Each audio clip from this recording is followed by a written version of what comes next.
Welcome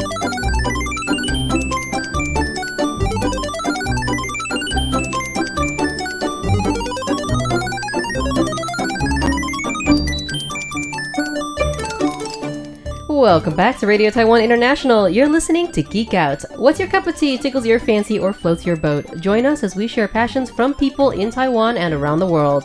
I'm your host, Michelle Chang, and today in the studio we have my very good friends, Kevin Lee and Jared Friesen. Say hey. Hello. Hey. So what are we geeking out about today? Oh, I believe we're talking about miniature painting and customization and building. Yes. Mini painting is something that is, I guess, classified like super nerd, but more and more people are doing it. Oh, definitely. With like the introductions in board games and stuff. Oh, totally. So really quickly, what are we currently working on? Just round table. I have a bit of everything. I have no limits. I think the hobby that brought us together, or the avenue in, was Warhammer 40k. Yeah. That's true. Which is a tabletop war game. Yep. I think you're talking about this is kind of coming out as... Yeah. I'm sorry, I was thinking like... coming out as like the extreme nerd thing, because like this is the one that has like the biggest wall in front of it. It does. But, ready? Henry Cavill plays this game. The avenue I was going was... Yes, Henry Cavill, multi-million movie star. Henry Cavill plays a very expensive hobby. That's the other big one too. Is like this is. It's not a hobby for like. Yeah, you need a disposable income in order to do it. Yeah, I wouldn't say it. I am not a rich person by any means too, and I feel like one of the things that might have prevented that is starting an army. Okay, so let's explain Warhammer, because there are, I'm sure, plenty of listeners who don't know what that game is. So it's a tabletop war game. It's like, what if you thought chess needed more dice, more rulers, and more rules? Yep. Mini painting comes into play when you have to build, assemble, and paint your own pieces for the game. I think that's the most fun, though. Oh yeah, definitely. Yeah. So what do we all play? I play Necrons, which look like the Terminator, mixed with the Mummy. Kind of without the flesh, usually without the flesh. Usually without the flesh. The crazy ones have, yeah. I got like the Death Guard. They're diseased and covered in pus and boils and just grossness. Dude, every time I look at Kevin's army, it's like you shudder because it's just so nasty. Just so much mucus. There are like effects paints that enable you to make things actually look slimy and sticky. It's gross. It's beautiful for me. To me. And you, Michelle? I play Tyranids, which are, if anyone has ever seen the movie, oh my god, Aliens. No. If anyone has ever seen the movie Starship Troopers, there you go. There we go. Yeah. Yes, I play the bugs. And I guess to each their own. Everybody chooses it like has different preferences when they choose their army. Kevin, you don't just have Death Guard. I have a little bit of everything. I have a bit of Leagues of Votan, which are like space dwars. They're cool. I love them. Yeah. Your paint scheme is actually really neat with like the magenta, the shiny teal, teal. Who else do I have? Oh, I have World Eater. World Eaters? Yes, I want to say World Eaters. I like the name.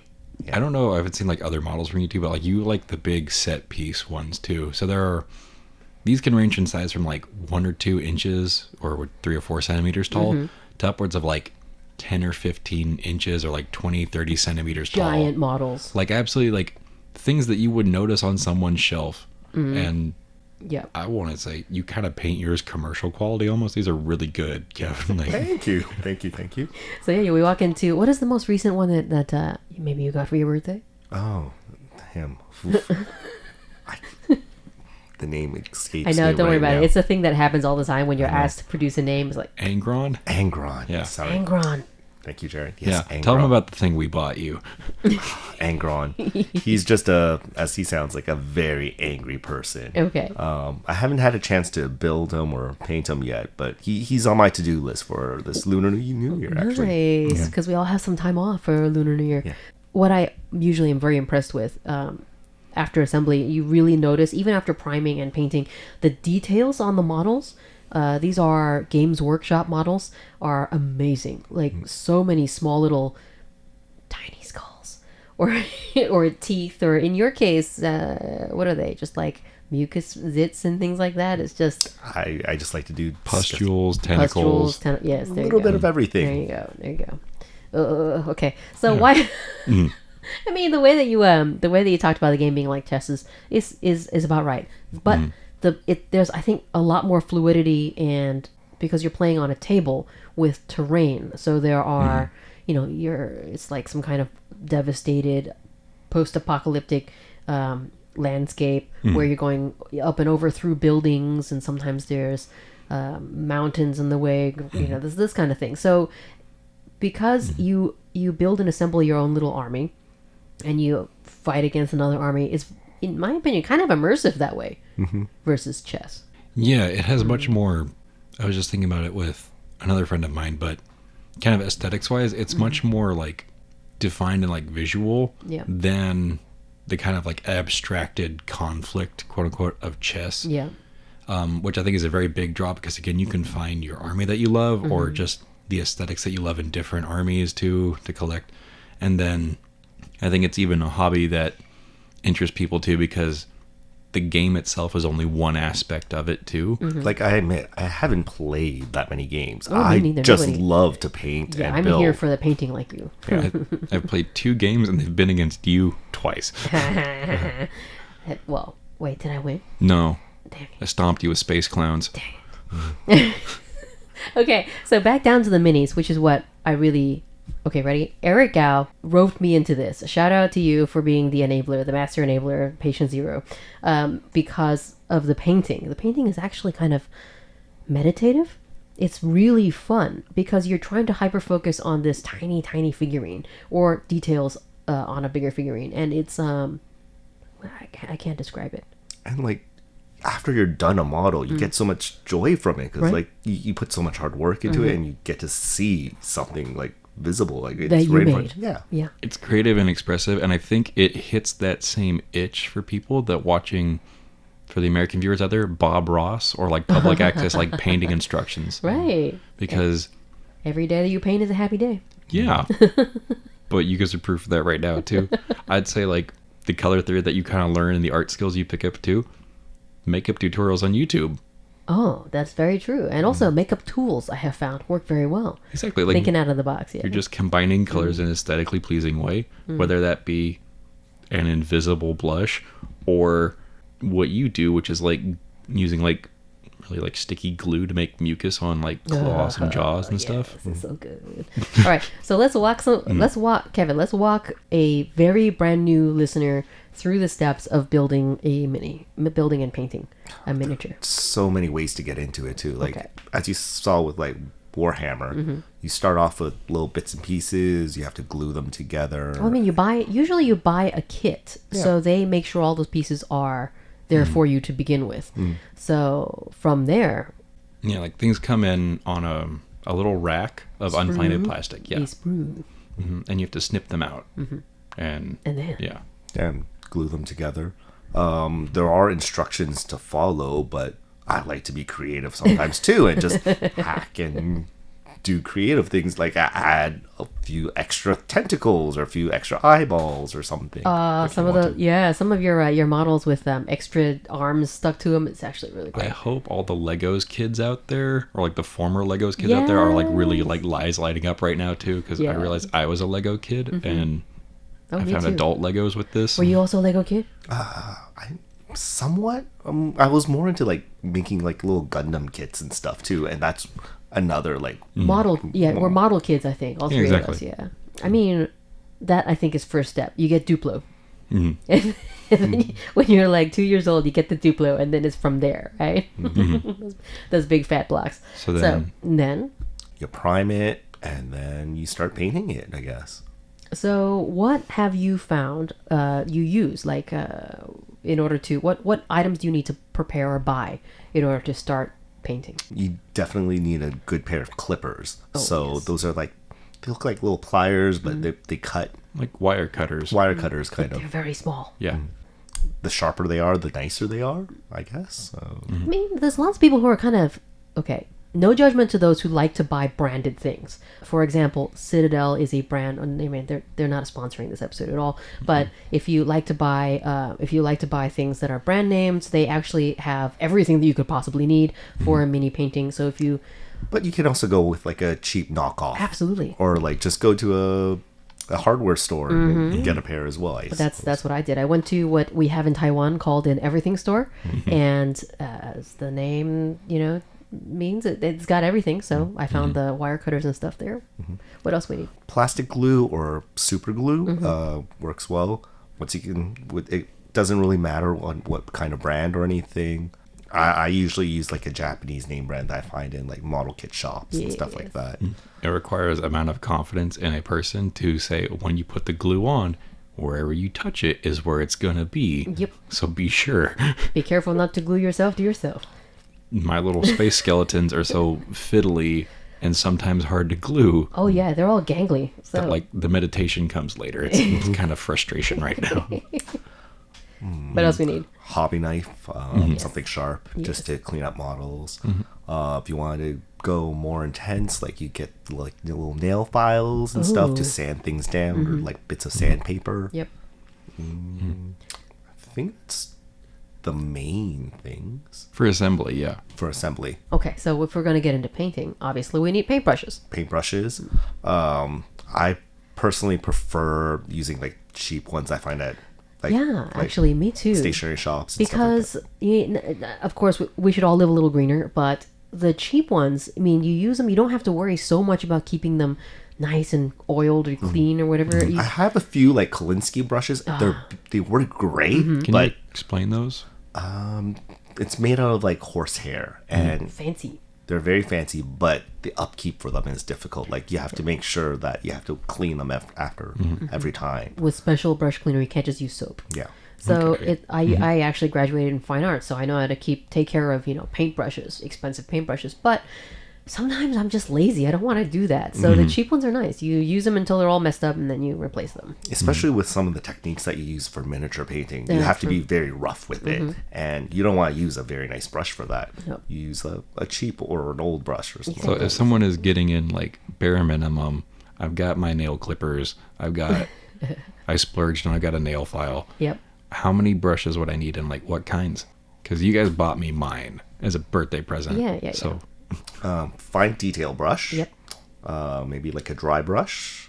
Maybe like 3 or 4 of them is really all you need to get started. The one that's I think the hardest to find is the extremely fine ones are just not available in like your regular Target or someplace like that. You might have to go to a hobby shop to find that.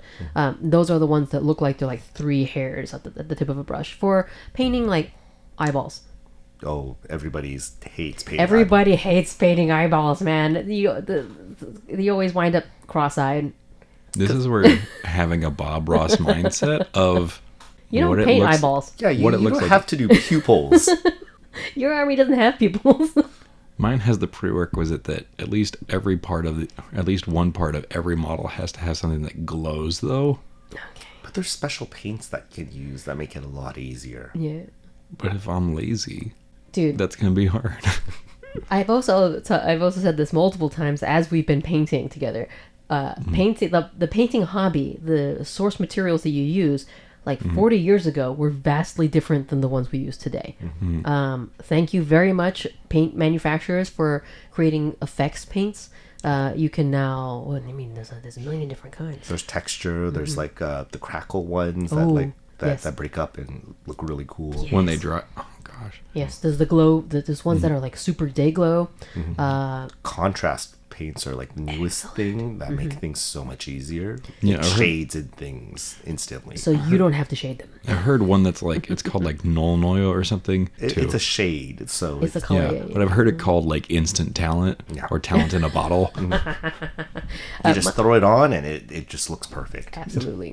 My favorite, as everyone knows, is Citadel's Blood for the Blood God.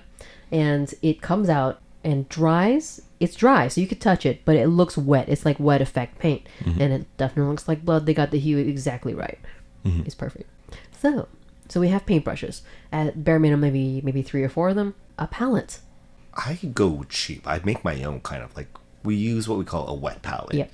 It saves paint. It saves paint and it just makes things a lot easier. If you use a regular dry palette, if you put a little bit of paint there, it dries out after a few minutes. Yeah, because that's what this paint is intended to do, is fairly fast dry. So with a wet palette, you put it there, it stays wet and it lasts for a while. So what I normally do is I use baking sheets and I crumple it up and I add like paper towels and wrap it with the baking sheet and soak it with a little bit of water, and that's my wet palette. I think mine is actually a magic eraser type sponge thing, and I layer it with like air fryer paper that I've found in a store, and it's super cheap.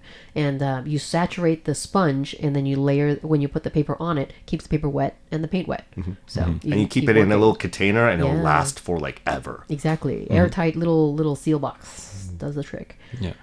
And like it's so much a hobby like that you can talk shop on forever to whatever like degree of like detail or talent or like exactingness that a person wants to.